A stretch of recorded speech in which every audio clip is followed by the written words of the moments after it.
আপনারা কেমন আছেন? আশা করি আপনারা খুব ভালো আছেন। আজকে আরও একটি নতুন ভিডিও নিয়ে চলে এসেছি।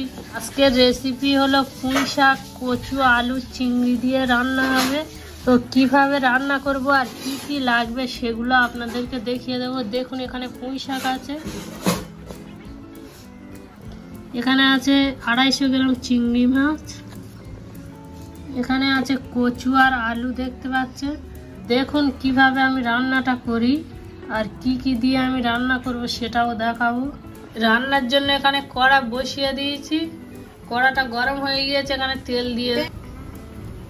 তেল গরম হয়ে গিয়েছে, এখানে পেঁয়াজ কুচিগুলো দিয়ে দেব।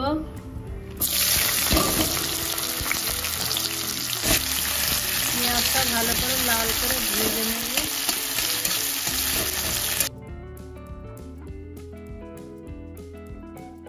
দেখুন পেঁয়াজটা হালকা লাল হয়ে গিয়েছে, এখানে চিংড়ি মাছগুলো দিয়ে দেবো।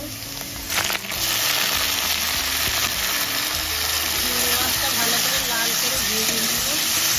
লবণ দিয়ে দেবো, মানে বেশি করে লবণ দিয়ে দেবো।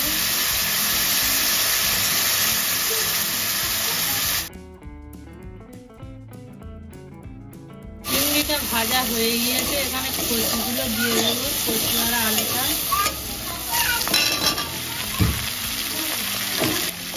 ভালো করে নাড়িয়ে নিয়ে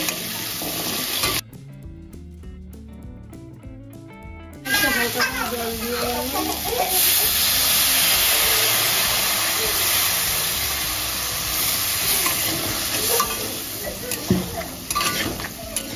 এখানে ধনে পাউডার আছে দিয়ে দেবো, আর এখানে আছে জিরে পাউডার দিয়ে দেবো।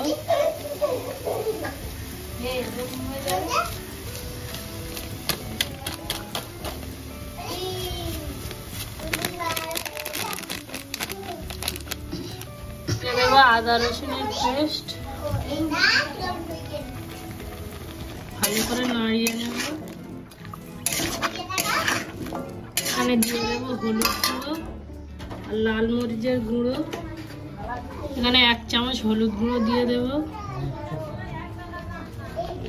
দেবো লাল মরিচের গুঁড়ো 1 চামচ, ভালো করে নাড়িয়ে নাড়িয়ে কষিয়ে নেব।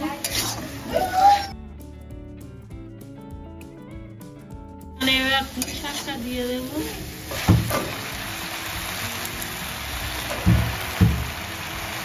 ভালো করে নাড়িয়ে নেব পুঁই শাকটা।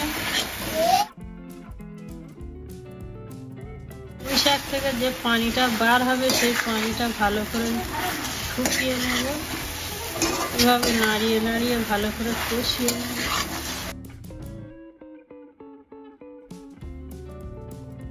দেখুন জলটা শুকিয়ে গিয়েছে, এখানে পানি দিয়ে দেবো এগুলো সিদ্ধ হওয়ার মতো।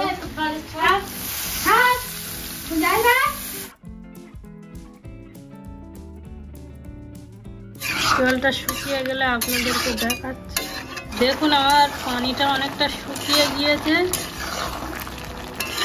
আমি এইভাবে গ্যাসটা অফ করে দেব। আমার রান্নাটা রেডি হয়ে গিয়েছে।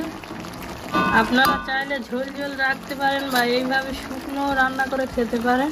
ভিডিওটা যদি ভালো লেগে থাকে তাহলে একবার বাড়িতে বানিয়ে খেয়ে দেখবেন আর শেয়ার করে দেবেন, সাবস্ক্রাইব করে দেবেন। ভিডিওটা আমি এখানেই শেষ করছি।